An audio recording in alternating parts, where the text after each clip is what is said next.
வணக்கம், இது நம்ம ஆர்ஜி ஃபேமிலி கிச்சன். இன்றைக்கி நம்ம சேனலில் சிம்பிளாக சும்மா எம்மியாக டேஸ்டியாக கல்யாண வீட்டு ஸ்டைல் ஜவ்வரிசி பால் பாயாசம் எப்படி பண்ணுறது அப்படிங்கிறது தாங்க இந்த வீடியோவில் பார்க்க போகிறோம். பாருங்கள், பார்க்கவே பாயாசம் எவ்வளோ க்ரீமியாக இருக்குன்னு, டேஸ்ட்டுமே அந்தளவு அட்டகாசமாக இருக்கும். இப்போ வாங்க இந்த பால் பாயாசம் எப்படி பண்ணுறது அப்படிங்கிறத வீடியோக்குள்ளே போய் பார்க்கலாம். வீடியோக்குள்ளே போகிறதுக்கு முன்னாடி இப்போ தான் நம்ம சேனலை ஃபர்ஸ்ட் டைம் பார்க்குறீங்க அப்படின்னா மறக்காமல் நம்ம சேனலை சப்ஸ்கிரைப் பண்ணிக்கோங்க. பக்கத்தில் இருக்க பெல் பட்டனையும் ப்ரெஸ் பண்ணிக்கோங்க. அப்போ தான் நான் போகிற வீடியோ உங்களுக்கு உடனே நோட்டிஃபிகேஷனில் வரும். இப்போ வாங்க வீடியோக்குள்ளே போகலாம்.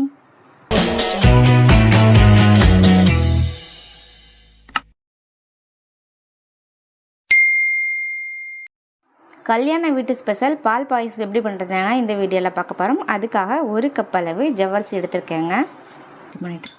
இதை ஒரு 2 தடவை நல்லா வாஷ் பண்ணிவிட்டு ஒரு 10லேருந்து 15 நிமிஷம் இதை நல்லா ஊற வச்சுக்கலாம்.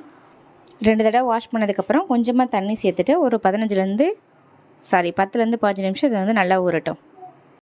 பாயாசம் பண்ணுறதுக்கு ஒரு அடிகனமான பாத்திரம் எடுத்துக்கோங்க. அதில் 1 லிட்டர் அளவு தண்ணி சேர்த்துக்கோங்க. இப்போ நம்ம ஊற வச்சு வச்சுருந்த ஜவ்வரிசியும் இது கூடவே சேர்த்துட்டு இந்த ஜவ்வரிசியை பாயில் பண்ணிக்கலாம். அடுப்பை மீடியம் ஃப்ளேமில் வச்சுக்கோங்க. மீடியம் ஃப்ளேமில் வச்சுக்கிட்டு தண்ணி வந்து நல்லா சூடாகி ஜவ்வரிசி வந்து நல்லா வெந்து வரும். ஜவ்வரிசி வந்து அடி பிடிக்கும், அதனால் தண்ணி கொதிக்க ஆரம்பிக்கும் போது கரண்டி வச்சு நல்லா கிளறி விட்டுக்கோங்க. அடுப்பை மீடியம் ஃப்ளேம்லேயே ஒரு 10 நிமிஷம் அப்படியே வச்சிங்க அப்படின்னா பாருங்கள், ஜவ்வரிசி வந்து நல்லா வெந்து வந்துருச்சு. ஜவ்வரிசி எப்படி வெந்துருச்சு அப்படின்னு எப்படி பார்க்குறது அப்படின்னா, இந்த மாதிரி கண்ணாடி மாதிரி இருக்கும். இந்த மாதிரி வந்தாலே ஜவ்வரிசி வெந்துருச்சுன்னு அர்த்தம்.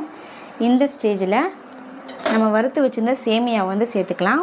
1 கப் ஜவ்வரிசி எடுத்திங்க அப்படின்னா 3/4 கப் அளவு நல்லா நெய்யில் வறுத்த சேமியாவை அதில் வந்து ஆட் பண்ணிக்கிறேன். நீங்கள் ஆல்ரெடி வறுத்த சேமியா எடுத்துருக்கீங்க அப்படின்னா வறுக்க தேவையில்லை. வறுக்காத சேமியாவாக இருந்தால் மட்டும் நெய்யில் வறுத்துக்கலாம். இப்போது அடுப்பை மீடியம் ஃப்ளேம்லேயே ஒரு 5 நிமிஷம் அப்படியே வச்சுருங்க. இதுதான் சேமியா வந்து நல்லா வெந்து வரும். இந்த ஸ்டேஜில் உங்களுக்கு ரொம்ப திக்காக இருந்துச்சு அப்படின்னா கூட கொஞ்சம் சுடு தண்ணி இருந்துச்சு அப்படின்னா இதை கொஞ்சம் ஆட் பண்ணிக்கலாம். எனக்கு ரொம்ப திக்காக இருக்க மாதிரி இருக்குது. நான் கொஞ்சமாக ஒரு 1.5 கப் அளவு சுடு தண்ணி ஆட் பண்ணுறேன். நான் வந்து கொஞ்சமாக தண்ணி ஆட் பண்ணிக்கிட்டேன். ஒரு 5 நிமிஷம் அப்படியே வச்சுருந்தோம் அப்படின்னா சேமியா வந்து நல்லா வெந்து வந்துடும். நான் 1/2 லிட்டர் பாலை ஃபஸ்ட்டே காய்ச்சி ஆற வச்சுட்டேன். நீங்கள் சேமியாவை ஆட் பண்ணி சேமியா வேகிற கேப்பில் கூட நீங்கள் வந்து பாலை காய்ச்சி ஆற வச்சுக்கலாம். இந்த ஜவ்வரிசி பால் பாயாசத்தில் வறுத்த நிலக்கடலை இருக்குது பார்த்திங்களா, இது ஒரு 1/4 கப் எடுத்து மிக்ஸி ஜாரில் சேர்த்துட்டு இந்த மாதிரி கொரப்பாக அரைச்சி வச்சுக்கோங்க. இதை வந்து ஃபைனலாக நம்ம ஆட் பண்ணும்போது பாயாசம் சாப்பிட்றதுக்கு இன்னுமே நல்லா டேஸ்டியாக இருக்கும். ஒரு 5 மினிட்ஸ் மீடியம் ஃப்ளேம்லேயே வச்சு சேமியாவையும் நல்லாவே குக் பண்ணியாச்சு. பாருங்கள், இந்தளவு நல்லா திக்காக வரும். இந்த ஸ்டேஜில் நம்ம வந்து சுகர் ஆட் பண்ணிக்கலாம். நீங்கள் எந்த கப்பில் ஜவ்வரிசி அளந்தீங்களோ அதே கப்பில் 1.5 கப் அளவு சுகர் ஆட் பண்ணிக்கோங்க. நான் சேர்த்த சுகரே வந்து சரியாக இருக்கும். உங்களுக்கு சுகர் கம்மியாக வேணும் அப்படின்னா நீங்கள் 1 கப் கூட ஆட் பண்ணிக்கலாம். சுகர் சேர்த்ததுக்கப்புறம் அடுப்பை வந்து லோ ஃப்ளேமில் வச்சுட்டு இது நல்லா கிளறி விடுங்க. சுகர் சேர்த்தனால இது வந்து நல்லா இலகி கொடுக்கும். இது ஒரு 2 நிமிஷம் மட்டும் நல்லா கிளறி விட்டுக்கலாம். சுகர் சேர்த்துட்டு ஒரு 2 நிமிஷம் கழித்து ஒரு 4 ஏலக்காவை தட்டி சேர்த்துக்கிறேன். ஏலக்காய் சேர்த்ததுக்கப்புறம் இது நல்லா கிளறி விட்டுக்கோங்க. இந்த ஸ்டேஜில் நம்ம காய்ச்சி ஆற வச்சோம் இல்லைங்களா பாலை இதில் சேர்த்துக்கலாம்.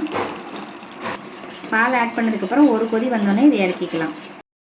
பாருங்கள், ஒரு கொதி வந்தோடனே நான் வந்து அடுப்பு ஆஃப் பண்ணிட்டேன். இப்போ பால் வந்து நல்லா சூடாக இருக்கும் போதே நம்ம பவுட்ரு பண்ணி வச்சுருந்த நிலக்கடலை சேர்த்துக்கலாம். சேர்த்துட்டு இது நல்லா கிளறி விட்டுட்டு அப்படியே மூடி வச்சிடணும். ஒரு பேனில் 1.5 ஸ்பூன் அளவு நெய் சேர்த்துக்கலாம். நெய் நல்லா சூடானதுக்கப்புறம் கொஞ்சமாக முந்திரி சேர்த்துட்டு அதை லைட்டாக பொன்னிறமாக வறுத்துக்கலாம். முந்திரி பொன்னிறமாக வறுபட்டதுக்கப்புறம் திராட்சை சேர்த்துக்கலாம். முந்திரி திராட்சை ரெண்டுமே நெய்யில் வந்து சூப்பராகவே வறுத்தாச்சு. இதை அப்படியே பாயாசத்தில் ஆட் பண்ணிக்கலாம். அவ்வளோதாங்க, சூப்பராகவே ஜவ்வரிசி பால் பாயாசம் ரெடி ஆயிடுச்சு. எம்மியான டேஸ்டியான கல்யாண வீட்டு ஸ்டைல் ஜவ்வரிசி பால் பாயாசம் சூப்பராகவே ரெடி ஆயிடுச்சுங்க. இந்த ரெசிபியை நீங்களும் வீட்டில் ட்ரை பண்ணி பாருங்கள். இந்த பாயாசத்தோட டேஸ்ட்டு வேறு லெவலில் இருக்கும்.